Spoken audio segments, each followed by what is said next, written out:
শুভ দুপুর আমার প্রিয় ইউটিউব চ্যানেলের বন্ধুগণ। শুভ দুপুরে অনেক অনেক শুভেচ্ছা ও ভালোবাসা রইল তোমাদের সবার জন্য। এই দেখো আবার আমি চলে এলাম তোমাদের মাঝে আরেকটি ব্লগ ভিডিও নিয়ে। এই দেখো পুকুরগুলোতে দমকল দিয়ে পানি দিচ্ছে, কারণ পানিটা অনেকটাই শুকিয়ে গিয়েছে। এখানে মাছ চাষ করা হয়, এই জন্য দমকল দিয়ে পানি দিচ্ছে। আর দেখো পরিবেশটা দেখো, এই দেখো কি সুন্দর না পরিবেশটা। এই দেখো তো আমার ভিডিওগুলো তোমাদের কেমন লাগে অবশ্যই বলো। ভালো লাগলে আমাকে সাবস্ক্রাইব করো, পাশে থেকো।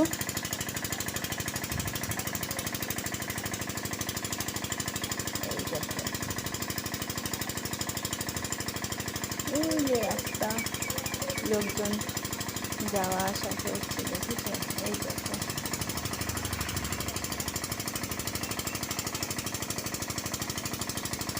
এই দেখো। তো বন্ধুরা, ভিডিওটা কেমন লাগলো বলো। সবাই ভালো থাকো, সুস্থ থাকো। আবার নেক্সট ভিডিওর সাথে তোমাদের মাঝে চলে আসবো। রাধে রাধে।